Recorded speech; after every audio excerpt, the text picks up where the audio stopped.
এখানে আপনার প্রায় 50 থেকে 55টার মতো জব ছিল।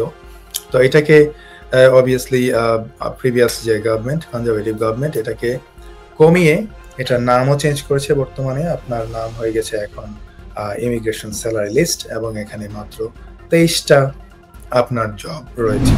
যদি কেউ বাইরে থেকে আসতে চায়, ওনারা যদি আমাদের দেশে যেই প্রফেশনগুলোতে শর্টেজ রয়েছে সেইগুলোর মধ্যে যদি পড়েন, তাদের ক্ষেত্রে কিন্তু খুব ইজি টু ফাইন্ড জব। এবং এটা বাইরে থেকে এখন প্রশ্ন হচ্ছে যে তারা কিভাবে খুঁজবেন। ইংলিশ ল্যাঙ্গুয়েজ রিকোয়ারমেন্টস রয়েছে, লাইফ ইন দ্য ইউকে রয়েছে, সেগুলো যদি ওনারা ফুলফিল করে 5 বছর থাকলে এদেশে সেটেলমেন্টে যেতে পারে। Stonebridge Legal Solutions Limited, your trusted immigration partner. আরেকটা বড় অংশ যেটা হচ্ছে ওয়ার্ক পারমিট। হ্যাঁ, সবসময় মানুষ জানতে চায় আমি কি ওয়ার্ক পারমিট নিয়ে ইংল্যান্ডে আসতে পারবো কিনা, আমি কি ইংল্যান্ডের কোনো একটা প্রতিষ্ঠানের ওয়ার্ক পারমিট কিভাবে পেতে পারি। কারণ একটা মাঝামাঝি বয়সের একটা বড় সংখ্যক নাগরিক রয়েছেন, তারা হয়তো প্রফেশনাল, তারা হয়তো ব্যবসায়ী, তারা হয়তো 40 থেকে 50 অথবা 55 বা 60 এমন বয়সের অনেকেই আসতে চান ইউকেতে ওয়ার্ক পারমিট নিয়ে। এবং আমরা ইউকে ন্যাশনাল স্ট্যাটিস্টিক্সেও আমরা দেখতে পাচ্ছি 2023 সালে যুক্তরাজ্যে ওয়ার্ক পারমিট নিয়ে স্থায়ী হয়েছেন 39,704 জন, এবং 2024 সালে যুক্তরাজ্যে ওয়ার্ক পারমিট নিয়ে স্থায়ী হয়েছেন 53,658 জন। এই প্রবণতা বেড়েছে 31%। ব্যারিস্টার সঞ্জয়, ওয়ার্ক পারমিট নিয়ে কি কি সুযোগ? যে ওয়ার্ক পারমিটের অবভিয়াসলি এখানে হোম অফিস কয়েকটা ক্যাটাগরিতে ওয়ার্ক পারমিটটাকে ভাগ করেছে। তো আমরা যদি প্রথমেই আলোচনা করি যে ওয়ার্ক পারমিটের ক্ষেত্রে আমাদের আগে যেটা ছিল হচ্ছে শর্টেজ অকুপেশন লিস্ট, এখানে আপনার প্রায় 50 থেকে 55টার মতো জব ছিল। তো এটাকে অবভিয়াসলি প্রিভিয়াস যে গভর্নমেন্ট, কনজারভেটিভ গভর্নমেন্ট, এটাকে কমিয়ে এটার নামও চেঞ্জ করেছে। বর্তমানে আপনার নাম হয়ে গেছে এখন ইমিগ্রেশন স্যালারি লিস্ট, এবং এখানে মাত্র 23টা আপনার জব রয়েছে। এটা মূলত তারা করেছিল যাতে করে আপনার নেট মাইগ্রেশনটাকে কমানো যায়। বাট অবভিয়াসলি আমরা দেখেছি যে পরবর্তীতে আমাদের যে এখানে মাইগ্রেশন অ্যাডভাইজরি কমিটি রয়েছে, তারা কিন্তু আপনি এটাকে বলছেন যে স্কিল ওয়ার্কার ভিসা। জি, ওয়ার্ক পারমিট তো বেসিক্যালি আগে এটা ওয়ার্ক পারমিটের নামটা ছিল, মানে আগে ছিল ওয়ার্ক পারমিট, তারপরে এটাকে পরবর্তীতে করা হয় টিয়ার 2 ভিসা, যখন আমরা বিভিন্ন টিয়ারে ভাগ করা হয়। এখন কিন্তু এটার নাম আর ওয়ার্ক পারমিটও না, টিয়ার 2ও না, এটাকে নাম করে দিয়েছে স্কিলড ওয়ার্কার ভিসা। তো স্কিলড ওয়ার্কার ভিতরে এর বেশ কয়েকটা ভাগ রয়েছে। যারা শর্টেজ অকুপেশনে রয়েছে, যেটার নাম দিয়েছে আপনার immigration skilled immigration salary list. তারপরে আরেকটা রয়েছে আপনার হেলথ কেয়ার ভিসার ক্ষেত্রে, এটা একটা আলাদা ক্যাটাগরি রয়েছে। আর একটা রয়েছে আপনার এগুলি ছাড়া বাকি যেগুলো, এটা হচ্ছে জেনারেল একটা লিস্ট রয়েছে। তো অবভিয়াসলি যদি কেউ বাইরে থেকে আসতে চায়, ওনারা যদি আমাদের দেশে যেই প্রফেশনগুলোতে শর্টেজ রয়েছে সেইগুলোর মধ্যে যদি পড়েন, তাদের ক্ষেত্রে কিন্তু খুব ইজি টু ফাইন্ড জব। এবং এটা বাইরে থেকে এখন প্রশ্ন হচ্ছে যে তারা কিভাবে খুঁজবেন। তারা তো দেশে থেকে খোঁজাটা তো ভেরি ডিফিকাল্ট। তো কিভাবে খুঁজবেন? খুঁজতে হলে আপনাকে এখানে প্রচুর ইন্টারন্যাশনাল এজেন্সি রয়েছে, রিক্রুটমেন্ট এজেন্সি, সেইগুলোর মাধ্যমে আপনারা কিন্তু জব খুঁজতে পারেন। আপনারা আপনাদের সিভি আপলোড করতে পারেন। আপনাদেরকে যদি তারা সিলেক্ট করে, তারপর আপনি ইন্টারভিউ নেওয়ার পর যদি সিলেক্টেড হন, তখন কিন্তু তারা চাইলে আপনাকে যে কলস রয়েছে বা আমরা যেটাকে বলি জব অফার, তো এইটা যদি আপনি পান, সেটা দিয়ে আপনি অ্যাপ্লিকেশন করতে পারেন। এবং ম্যাক্সিমাম ক্ষেত্রেই আপনি কিন্তু ফ্যামিলি নিয়েই সপরিবারে কিন্তু এখানে আসার সুযোগ রয়েছে। সো অবভিয়াসলি আপনি জবটা পেতে হবে, আপনি ফার্স্ট অফ অল জবটা পেতে হলে আপনাকে অবশ্যই কোনো না কোনো একটা রিক্রুটমেন্ট এজেন্সির মাধ্যমে এখানে যেগুলো রয়েছে, যেমন ইন্ডিড একটা one of the most popular একটা ইয়ে। তাছাড়া আপনারা জব খুঁজতে চাইলে আপনার লিঙ্কডইনের মাধ্যমে জব খোঁজা যেতে পারে। মানে অবভিয়াসলি আপনি যখন জব খুঁজবেন, তখন আপনাকে দেখতে হবে যে ওই কোম্পানিটা স্পন্সর করার যোগ্যতাটা রয়েছে কিনা। এখন ধরুন আপনি কাজ পেলেন, আপনাকে ইন্টারভিউ করার পর দেখলো যে তাদের স্পন্সরশিপ লাইসেন্সটা নাই, আপনাকে যে রিক্রুট করবে ওভারসিজ থেকে সেই লাইসেন্সটা কিন্তু থাকতে হবে। সো আপনারা যখন জব সার্চ করবেন তখন কিন্তু দিতে পারেন যে জব উইথ স্পন্সরশিপ, তাহলে কিন্তু আপনারা হয়তো একটা স্পেশাল একটা লিস্ট পাবেন। সেই লিস্টে গিয়ে আপনারা তারপর ওই স্পেসিফিক কোম্পানিগুলোতে খুঁজতে পারেন।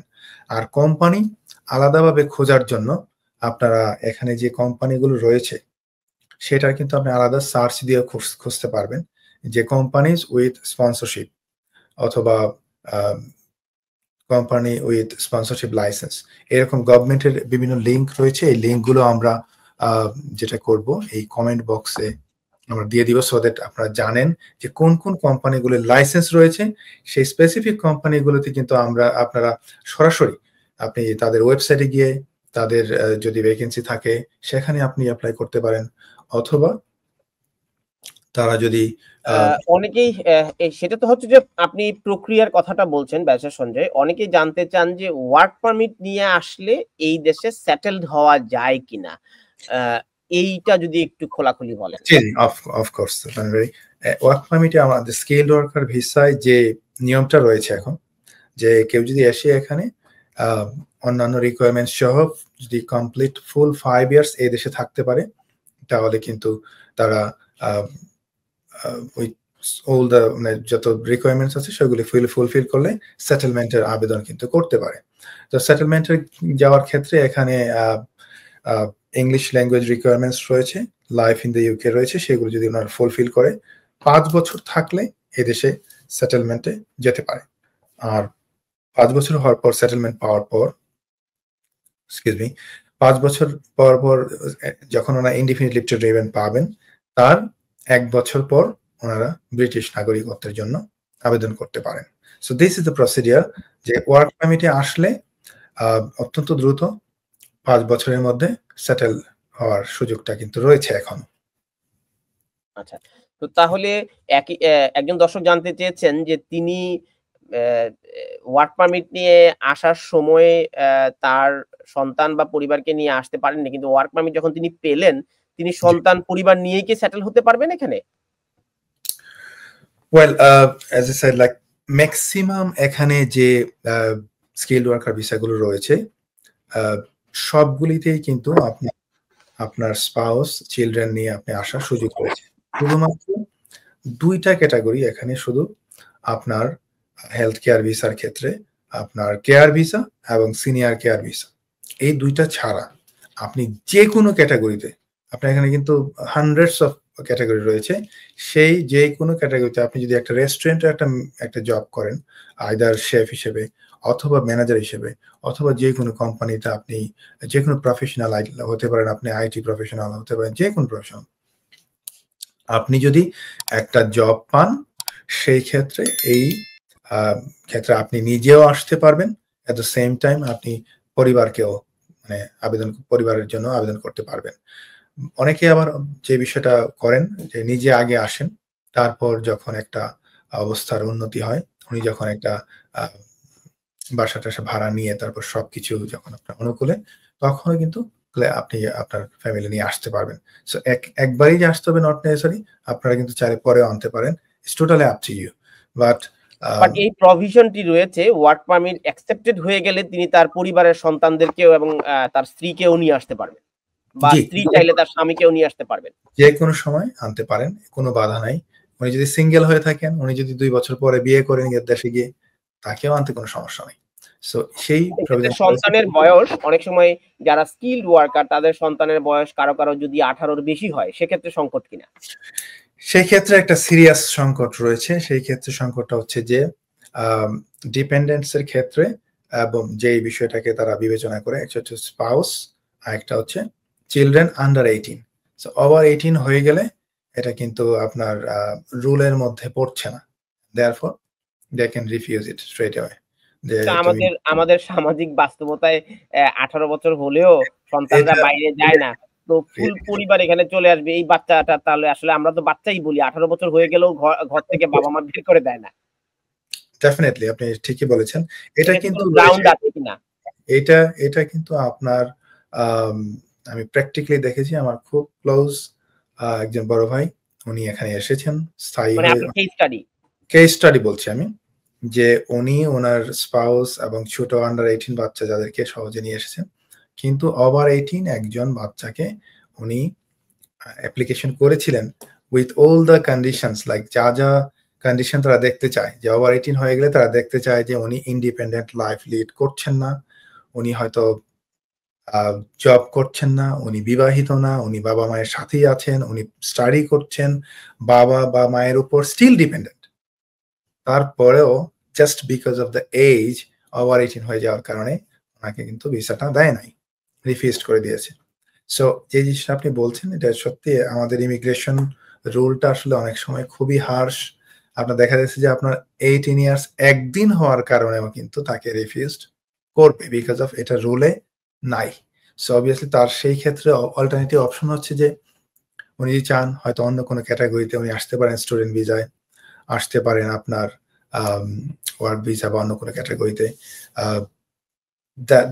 these are the other options, but otherwise এখন তিনি যদি সেটেলড হয়ে যান ওয়ার্ক পারমিট পাওয়ার পর, তিনি জি। ব্রিটিশ সিটিজেন হয়ে গেলেন, তখন কি তার বয়োজ্যেষ্ঠ বাচ্চা তার বাবা মায়ের কারণে আসতে পারবে এই দেশে? না, এখন যেহেতু ডিপেন্ডেন্ট আপনাকে হতে হলে আপনাকে আন্ডার 18ই হতে হবে। ওকে। সো আপনি যদি সেটেলড হয়ে যান এট দ্য সেম টাইম আপনার তো বয়স হয়ে যাবে 25-30 বছর।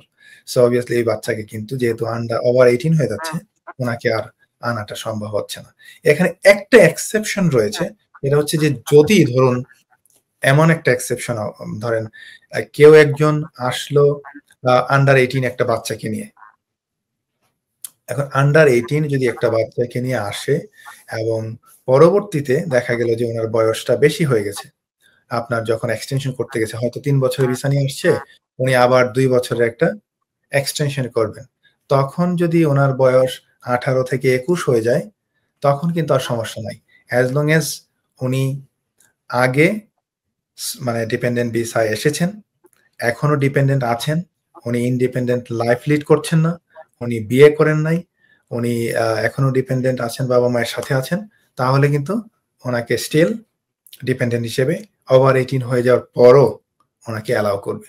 So these are the exception. যদি উনি আগে অলরেডি ডিপেন্ডেন্ট হিসেবে থেকে থাকেন সেই ক্ষেত্রে এক্সটেনশনের ক্ষেত্রে একটা সুযোগ আছে, কিন্তু প্রাইমারি অ্যাপ্লিকেশন বা এন্ট্রি ক্লিয়ারেন্স অ্যাপ্লিকেশন প্রথম অ্যাপ্লিকেশনের ক্ষেত্রে যদি উনি ওভার 18 হয়ে যান তাহলে কিন্তু এই বাচ্চাকে আর আনা সম্ভব হচ্ছে না, কারণ আমাদের ইমিগ্রেশন আইন এটা অ্যালাউ করছে না।